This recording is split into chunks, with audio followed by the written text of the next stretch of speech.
When performing the flexibility assessment test, I did a 5-minute aerobic warm-up.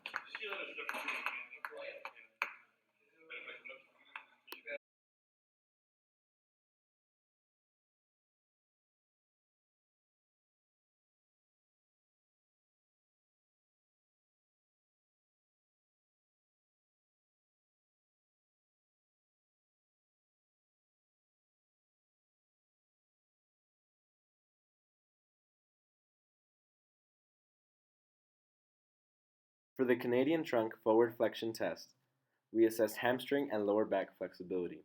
I removed my shoes, I sat with feet flat against the box, I exhaled as I reached forward, I held for 2 seconds, did not lead with one hand, and I ensured that my knees were not bent.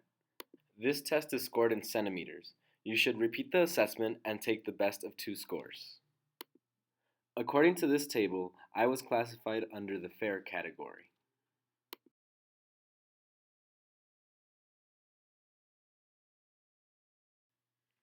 For the YMCA sit and reach test, I also removed my shoes, placed a yardstick on the floor, placed a strip of tape on the 15-inch mark, and placed feet on the tape edge 10 to 12 inches apart.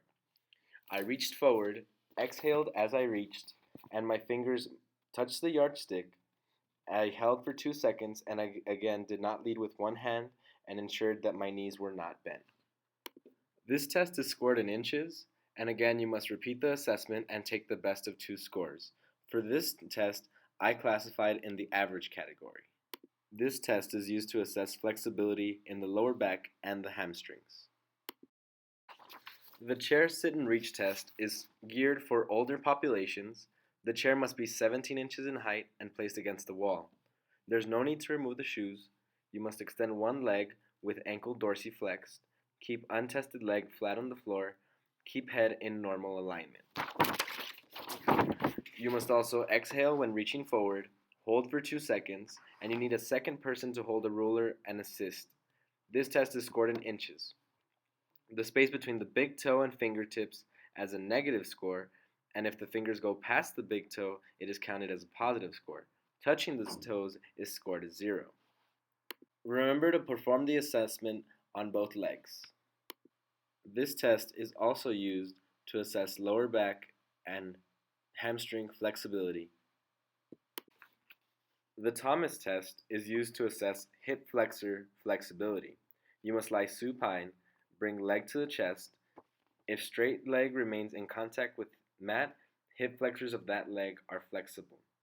It is scored as flexible or inflexible. You need a second person to assist. You must now switch legs in order to assess hip flexor flexibility in both hips.